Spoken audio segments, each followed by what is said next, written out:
Hopkinton. I'm Carol Cavanaugh, your superintendent, and I'm here to bring you a new series in conjunction with HCAM TV called Extra-Curricular. So thank you for tuning in. In the Hopkinton Public Schools, I very often have an opportunity to talk with our teachers, to talk with administrators, to talk with our paraprofessionals, but I don't, as frequently, have an opportunity to talk with you, the viewers at home, and our school families. And so this is a program where I'm going to be able to kind of get into your living room to talk with you a little bit about some of the things that happen behind the scenes in the Hopkinton Public Schools. This is our first episode today, and what I'm going to be talking about are our school children and sort of the profiles that we are seeing in the Hopkinton Public Schools. In the fall of 2022, when we all came back to school, one of the things that we committed to as administrators, as a school district, as faculty, as staff, is the mantra, all means all. And what we're talking about is that we want to make sure that every student is getting what they need in the Hopkinton Public Schools. In 2023, we doubled down on that. And we inserted the really can, so we started to tell everyone all really can mean all. And we sincerely, at our core, believe that. We want to make sure that every child is getting whatever it is that they need so that they can access curriculum at very, very high levels. And finally, in the fall of 2024, we kept our mantra, all means all, and we expanded on that to say that we are talking about every student, every day. And I think that that is what our teachers and our administrators are doing. We make sure that we are drilling down to the individual student level to ensure that kids are getting what they need. So what do our kids look like? When we put together our district improvement plan, the vision that we have for our students is to say that in the Hopkinton Public Schools, we are a district that aspires to be a community of educational innovation where children are challenged and inspired to reach their fullest potential. They are afforded the agency to define who they will become, and they are celebrated for their human kindness. Our mission is that the Hopkinton Public Schools ensures equitable access for, as we've said before, all students, to academically challenging curricula in a community that supports social emotional learning, ultimately guiding young adults to create their own pathways, engage in citizenship, and foster respect for self and others. We have three large buckets that we like to say that we're filling. We're planning for enrollment growth, meeting every student's needs, and building a community of respect and collaboration. And so you can see that we have these two yellow arrows down here. They are there because those are the ones that you probably know least about as folks who are living in the community. You hear a lot from the Director of Finance and Operations, from Buildings and Grounds, from me, and from the OPM about how we are enlarging our physical plants to accommodate enrollment growth. But you don't really hear as much about how we are meeting our kids' needs and ensuring that we have a respectful community for the kids to thrive in. So let's talk about some of the local changes in our student demographics. What I've done for you here is I've shown you the changes between 2013 and 2023. So in a 10-year period, what has happened is that we have gone from, if we look at our enrollment by race or ethnicity, in 2013-14, 7.2% of this school district identified as Asian students, and today that number is 30.2. In 2013-14, 88% of the district identified as white, and today that number is 57.7. So you can sort of see the shifts in race and ethnicity. Our low-income students were at 2.4% in 2013, and today that's 7%. English learners were 1.2%. And in 2013-14, 3.3% of the kids had a first language that was not English. Today, that number is closer to 20%. 20% of our kids have a first language that is not English. And 5% of our school district is defined as students who need ESOL, or English for Speakers of Other Language instruction. Our high needs numbers in 2013-14 were at 17%, and today they are at about 30%. Our students who were scoring in grade 4 on the MCAS test in advanced or proficient were at 75%. And today, we are still at 75%. And I like to show that statistic because what it indicates is, despite the greater need, so we have different language needs, we have different socioeconomic needs, we are still educating our kids at super high levels. And we, in a decade ago, had about 87% of our class who went off to college or university, and today we are at 94%. So you can see that we are doing an incredibly great job educating kids, despite the fact that their profiles are changing. And so what do those profiles look like? We have talked a little bit about the local changes, and now I can outline some global changes for you. And this is information that I have been looking at because I'm curious about it, but also because it's important for me to be able to share this information with folks who work in the district. So on opening day, we have a gathering of about 600 people, and they all hear this same message. So some of the research I would like to show you today comes from The Anxious Generation, which is a text by Jonathan Haidt. The subtitle of that is How the Great Rewiring of Childhood is Causing an Epidemic of Mental Illness. And I'm sure that you hear a lot about social emotional learning, and I'm sure that parents are hearing about mental unwellness and mental health issues that are taking place in our schools. The other researcher that I've been kind of following is Peter Gray, and his research surrounds children and free play. And then finally, a text entitled What Mental Illness Really Is and What It Isn't by Lucy Folks. So let's start with some conversation about the anxious generation. One of the things that Jonathan Haidt will report in his research is that kids are anti-fragile. And so what does that mean? Naturally, kids should not sort of be coddled or treated as being sort of very fragile, because they're not. What we're seeing is that the research will bear out that kids are mentally healthier when they have been exposed to minor accidents, when they've been exposed to some teasing or exclusion or perceived injustices, moral conflicts. And I don't mean in abundance, I don't mean every day, but when they have to face those things and overcome them, they sort of build more resilience. They get just a little bit thicker skin, and they're better able to navigate the world. And so that anxiety that's detailed in The Anxious Generation, and if you haven't heard of it or read it, you might want to take a look. I know it can be controversial.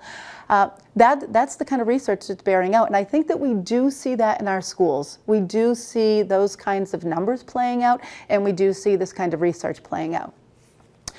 We are also seeing that our kids are addicted to screens. And so what does that mean? Kids who are on screens a lot, and you know that somewhere around 2012, we put a small computer in every student's hands in the sense of, in the form of a smartphone. So when our kids are holding on to these devices, they have access to 24/7 social interaction through social media. They also have all kinds of information at their fingertips. So kids are on those screens, and very frequently, you'll see kids who are all walking down the street together, and even though they are shoulder to shoulder, they are looking at devices. If you turn the clock back 20 years, those kids would probably have been talking to one another face to face. And so when we think about that screen addiction, what happens is if you take the screen away, kids begin to experience a dopamine deficit, and that can result in anxiety. It can result in irritability, insomnia, dysphoria. Our kids also have been experiencing, as I've just defined, a kind of social deprivation, because so much of what they do socially happens through a screen. And our kids also have attention fragmentation. I know that I've told this story many, many times, but I had taught a student who graduated in 2009.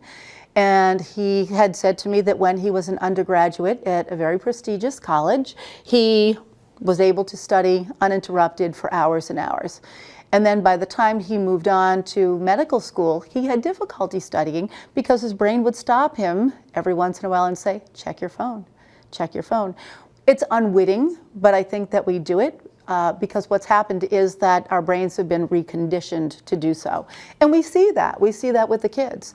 Some of them, now that we have taken the phones away, sort of, during the day or during class at the middle school and the high school, kids are actually far more attentive in the classroom, and I think that the teachers are also starting to see that we are able to learn at greater levels when that kind of attention fragmentation is taken away. Social media definitely harms our girls more than it does boys. Girls are very sensitive to visual comparisons and social perfectionism, and so we see that play out. And the way that it does is very often our girls start to have declines in their mental health. And mental health is in fact a global problem, so it's not endemic to just Hopkinton or Massachusetts or the United States. We are seeing those kinds of problems around the globe. And I think the one variable that we can all say happened from country to country really is the introduction of the smartphone. Peter Gray's research, switching gears now to free play. The way he defines free play is to say that it's unstructured, a bunch of kids are just together, it's undertaken just for its own sake, and it's designed by the kids who are participating in it. And to a large extent, Peter Gray will argue that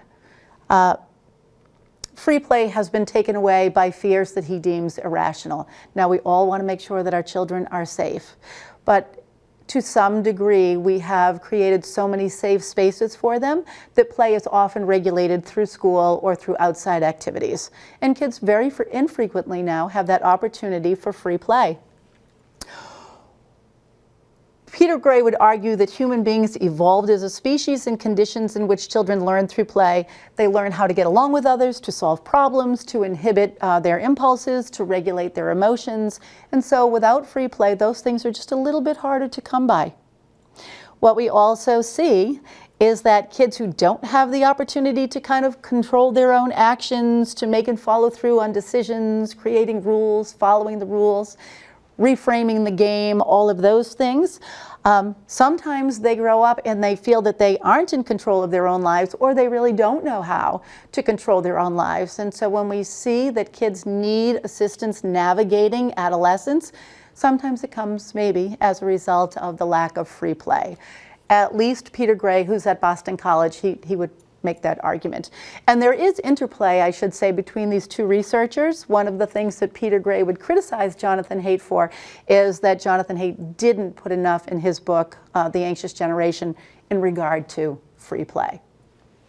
So our teachers are hearing all of this, our administrators are hearing all of this, and it gives them a really nice sense of what kids are experiencing as they go through the school day, or as they sort of just live their lives as youth and then young adolescents, and then they move into adolescence and eventually graduate from Hopkinton High School. The last researcher I would like to talk about is Lucy Folks, and what she talks about is prevalence inflation related to mental health.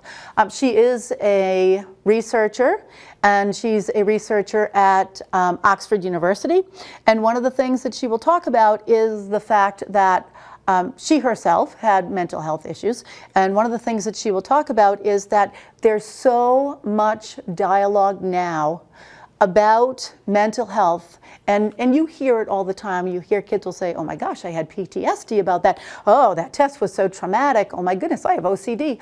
And they throw around terms like that to the point where they do become sort of self-labeling. And so once they hear things about, I was anxious, I had anxiety, I had some trauma, they begin to almost self-diagnose and self-label. The more our kids are reading and the more rabbit holes they go down as algorithms take them there, the more unwell they may be becoming. Now, please know that I don't want to diminish anyone's true mental health issues, but I think sometimes the dialogue around it becomes just so prevalent that it may actually exacerbate some mental health issues. At least that's what Lucy Folks would tell us. So we have, in fact, put away the cell phones, and as I said, it feels really good. We have not run into problems in the high school or the middle school without them, and again, I do think that as kids are accessing curriculum, they do it with less impediment because those cell phones are put away. One of the things that I have asked our teachers and our administrators to do is really give children more opportunity to play and manage their environment. If you think about our early elementary years over at Marathon School, for example, we have centers and classrooms where kids can do imaginative kind of play. And it's amazing the creativity that our students have. When they go outside to recess, they can play in that field and devise whatever games it is that they want. When they're on the structure, they have to learn to take turns. And I'm hoping that some of that kind of work really does remedy that kind of anxiety or depression that we see when kids get into adolescence and later adolescence. In play, as I've said, our kids are learning to control their own lives, to manage the physical and social environment around them. In play, they learn and practice many of the skills that are central to their culture, and they thereby develop competence and confidence. So I'm hoping that some of the changes that we are making in that regard are also enabling our kids to do better. I also talked a little bit with our faculty and staff about kind of modifying approaches to mental health.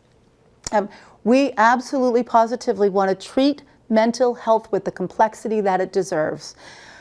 In no way are we diminishing the severity of mental health and the epidemic of it in our schools, in our state, in our country. It's very, very real. But I want our people to continue to destigmatize mental health, to really use the diagnostic tools that are available to us. And what do I mean by that? If you are a parent of a student in grade 4 to 11, you know that you get a request from the schools to participate in the HSA survey, which is the Holistic Student Assessment. That's a place where we can look, if we want, at individual student data. We can look at data in the aggregate, and we can think about the strengths and the weaknesses that our kids are coming into school with every day, and we can teach to those. But we also have climate team surveys. We have surveys that the high school puts together. We have the Metro West Adolescent Health Foundation survey. And all of those things offer us so much information that building programs becomes easier and easier for us. When we have this data, and some of the data that we have is anecdotal. For example, a teacher will say, this student appears to be really struggling, or that student has sort of dropped off in homework production, and have any other teachers sort of seen that as well? When we have that kind of data, we can really begin to help our students in the very, very earliest stages of struggle. And when we can do that, we get to that place where kids are still able to access the curriculum. I think one of the things that happens is that people are wondering the role that we play in terms of mental health.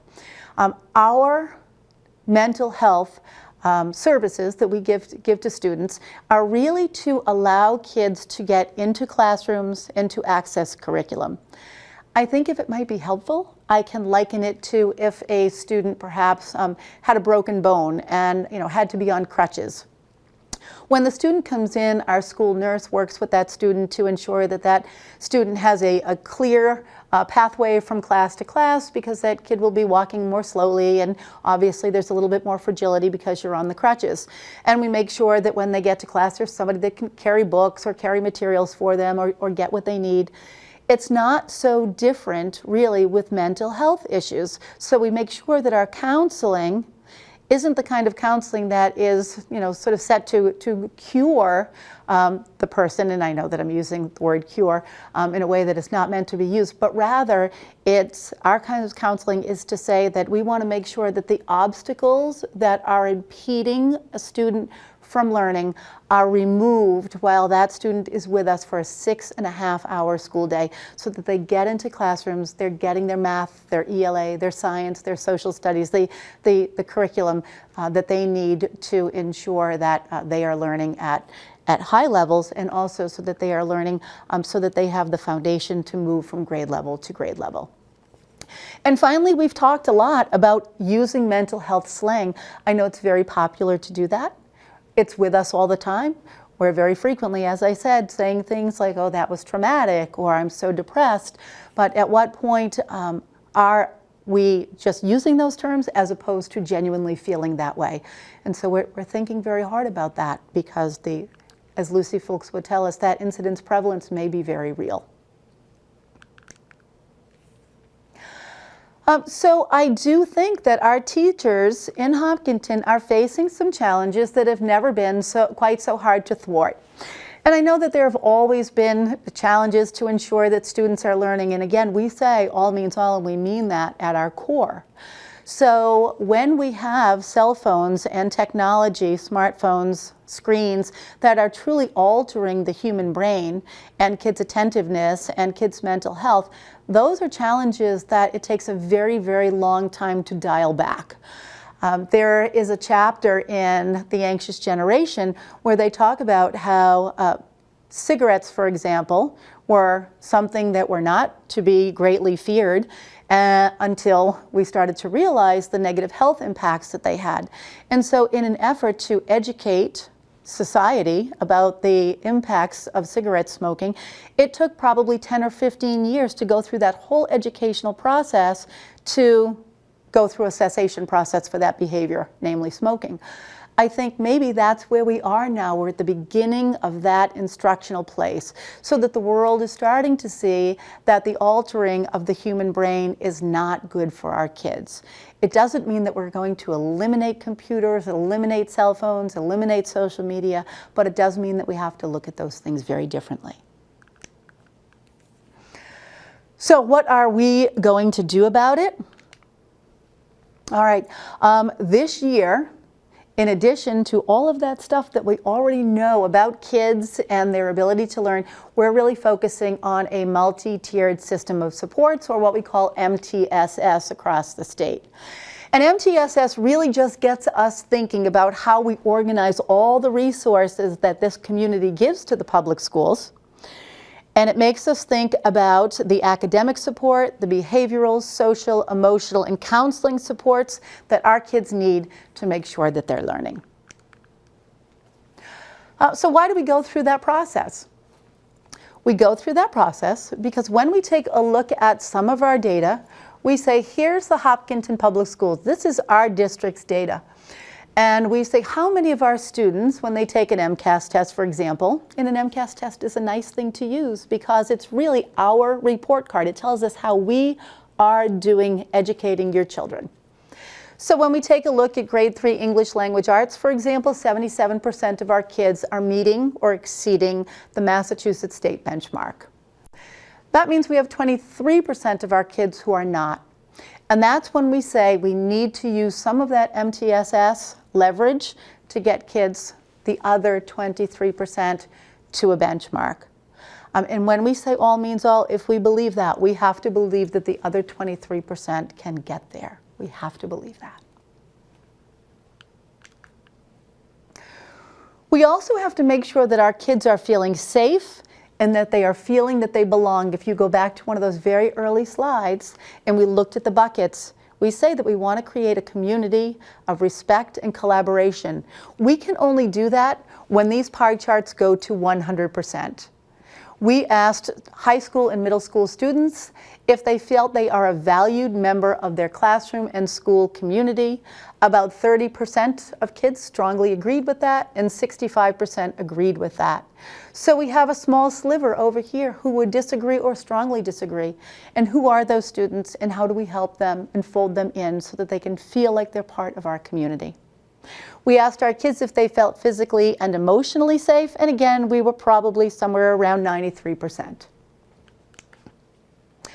And finally, we asked our kids if they treat each other with respect regardless of race, identity, ability, or socioeconomic status.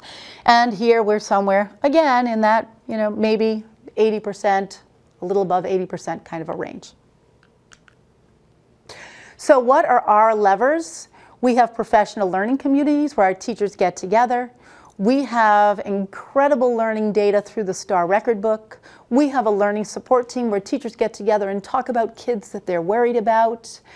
We have co-teaching. We have specially designed instruction. We have a CRI-OP, and the CRI-OP helps us to become culturally proficient in dealing with kids and working with them and educating them. And then we have social emotional learning data. These are our ironclad 6 levers of multi-tiered systems for this year. And we're really excited about it, and we believe in it. We think that this is going to get some of that 23% to the benchmark. We think it's going to fold in the kids who would say, I'm not sure I feel like a part of this community. How do we know it's possible? I am really so excited that we are seeing evidence that the changes we are making in the Hopkinton Public Schools are working. And I'm kind of going to leave you with this slide as a cliffhanger to the next episode in this series. As I said, I presented all of this to teachers on opening day, all of this to the paraprofessionals, all of this to the administrators. And I also presented them with data. And now that the MCAS for 2024 are here, I can share with you even more data that will show you that our kids are learning at high levels. We know the places where we need to grow, and we'll take a look at some of the behind-the-scenes data in the next episode. And thank you for being here for the first episode of Extra-Curricular. Again, I'm Carol Kavanaugh, your superintendent, and thank you for being interested in all things Hopkinton Public Schools.